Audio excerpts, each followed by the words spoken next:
the most part, the Vulcans were a peaceful people, but in a galaxy as dangerous as Star Trek's, non-violence isn't always an option. Before Starfleet took over the defense of Vulcan and its neighbours, the Vulcan High Command oversaw a substantial fleet of combat-ready starships, the largest and most impressive of which was the Decatur-class combat cruiser. These leviathans could serve as command ships in wartime and science vessels in peacetime, and they dwarfed any starship humanity had built up until that point. In the mid-22nd century, the Decatur class was the most powerful starship in the Vulcan fleet, and in this video, we'll be taking a closer look at its specifications and operational history. Welcome to Trek Central, I'm your host, Captain Jack. If you want to keep up to date on the latest Star Trek news, lore, and more, then make sure to hit that subscribe button to never miss a video from the team here at Trek Central.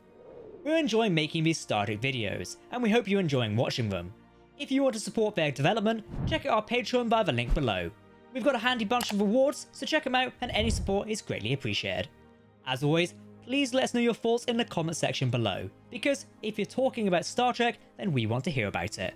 Oh, and while you're watching, what would you name a Vulcan starship if you were to command one? Get thinking, because it's kind of different than Starfleet ships. Comment down below. Okay, engage. It's unknown when exactly the Decatur-class combat cruiser was designed, but at the latest, numerous ships of the class were active in the Vulcan fleet by the mid-22nd century. Prior to the Vulcan reformation in 2154, these ships operated the orders of the Vulcan High Command, which oversaw the Vulcan Confederacy's military and scientific fleets.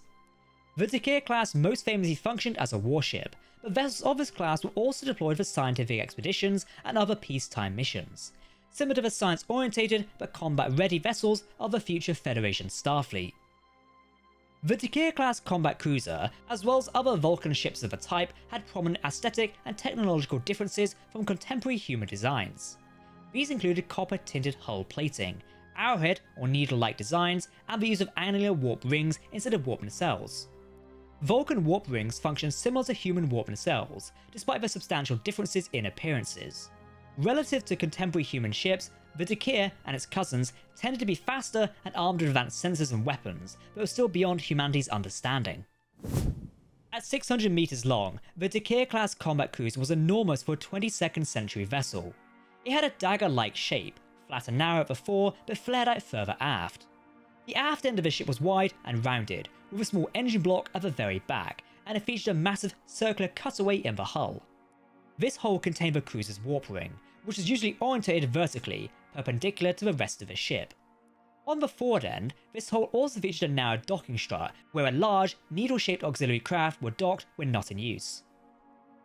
The Decatur-class combat cruiser was propelled by a pair of impulse engines, which were located at the very aft end of the ship in a small module aft of the warp ring. The warp ring itself was one of the largest and most recognizable features of the ship, containing the cruiser's warp coils, which were connected to a warp core located elsewhere within the ship.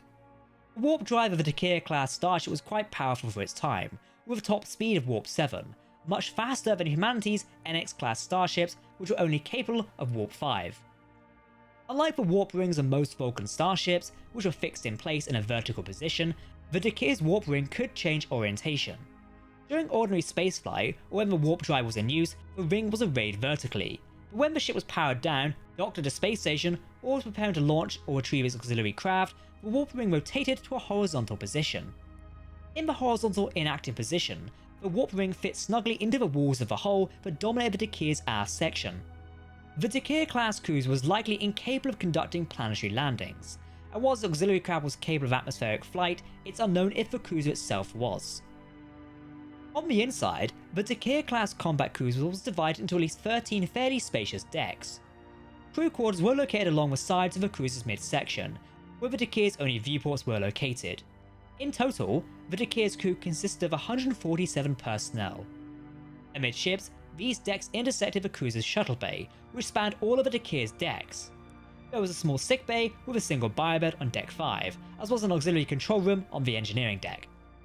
The auxiliary control room was meant to be used if the main bridge and engine room of the Decatur class were inaccessible or out of commission, and it was protected by security systems that would flood the room with hexafluorine gas if seized by hostile boarders.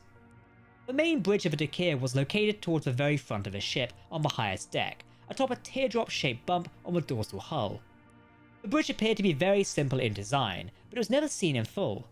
As a combat ship, the Dakir was designed for battle, being heavily armed and equipped with powerful defences. Unlike Earth's starships, the Dakir-class combat cruiser was equipped with powerful deflector shields, and its copper-coloured hull was likely heavily armoured as well. The ship's sensors were far more sophisticated than any human equivalents, as was the Dakir's tractor beam. This tractor beam was only one of the cruiser's weapons, which also included particle beams and photonic weapons, like photon torpedoes of some variety. The Dakir boasts at least 6 particle beam emitters. These include 2 aft emitters, 1 to either side of the impulse drives, 2 ventral emitters, 1 fore and 1 midsection, and a single forward emitter, and at least 1 dorsal emitter located just after the bridge. The Dakir had firepower comparable to an Andorian battlecruiser, and it was the Vulcan's most heavily armed starship. The aforementioned shuttle bay of the Dakir-class combat cruiser usually carried at least 2 shuttles of unknown classification. The Dakir also carried an auxiliary starship, which docked into a narrow strut that extended out into the hull of the aft section of the cruiser. This auxiliary ship is identified in Star Trek Online as the Talkir-class support craft, and it was an interesting ship in its own right. Measuring at 180 meters in length, the Talkir's main hull was needle-like, though flat on its ventral side, and featured a smaller warp ring, which was fixed in a vertical position, which was towards its aft end. The warp ring hung underneath the main hull of the ship, and it also connected to the Talkir's smaller ventral hull, which was also needle-shaped and connected to the main hull by a diagonal beam. The Talkir could serve as mothership as a large personnel transport, a reconnaissance vessel, or as a combat support vessel. It required a crew of 25, including 2 bridge officers. The Talkir was propelled by a set of impulse thrusters located at the aft end of the main hull, and it also had its own warp ring, the capabilities of which are currently unknown.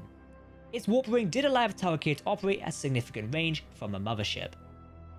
The Talkir-class support craft was equipped with deflector shields, and was armed with a plasma weapon and photon torpedoes. These allowed the Talkir to provide its mothership with fire support during combat, but its main combat role was more unique. Per Star Trek Online, the Talkir's intended combat purpose was to project structural integrity fields onto damaged vessels, whether being its mothership or a different ship, helping them remain intact for longer in combat. In combat, the Dakir-class combat cruisers served as a command ship and frontline battleships for Vulcan forces. They were capable of orbital bombardment, and they also fared well against many contemporary capital ships due to their extensive firepower. Dakir-class cruisers were the core of the Vulcan fleet, and when the Vulcans went to war, these leviathans would lead the charge. Dakir-class combat cruisers were also deployed for scientific missions, such as charting thermobaric clouds in the Delphic Expanse, as well as for diplomatic missions. During the early 2150s, the Dakir served the Vulcan High Command in numerous missions, bombarding part of Vulcan in an attempt to destroy the Sirenite sect, and carrying an attack on Andoria. After the Vulcan reformation of 2154, the new Vulcan government deployed Dakir-class cruisers as part of a joint operation with Earth, the Tellarites, and the Andorians to destroy a Romulan drone ship.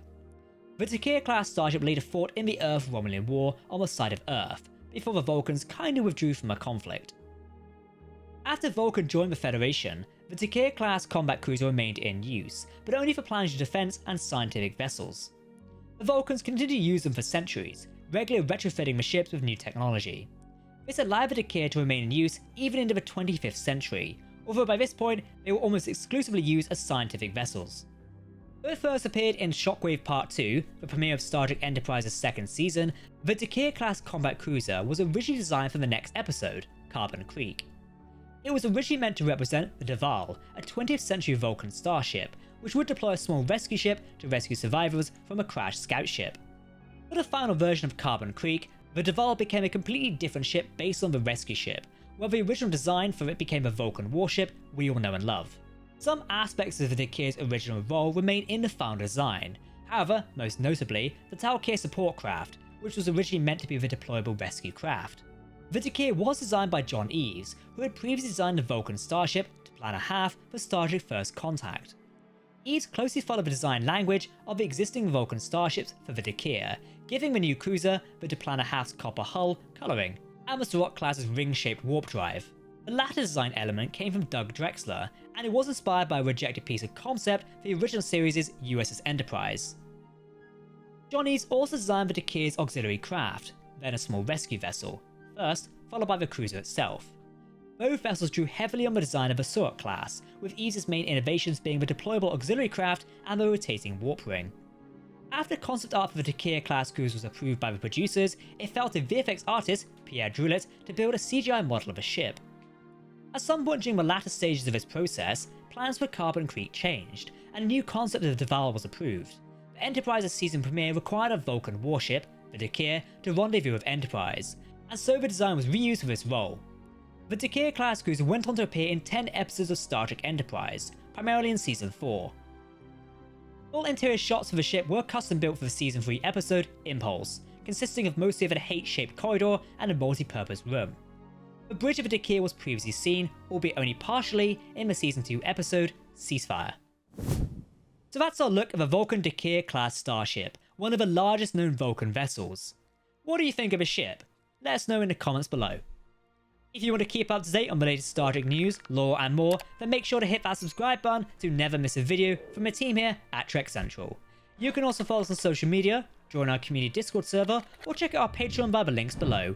Any support is greatly appreciated. For now, I've been Captain Jack, thanks for watching, and we'll see you next time. Live long and prosper, my friends. Goodbye.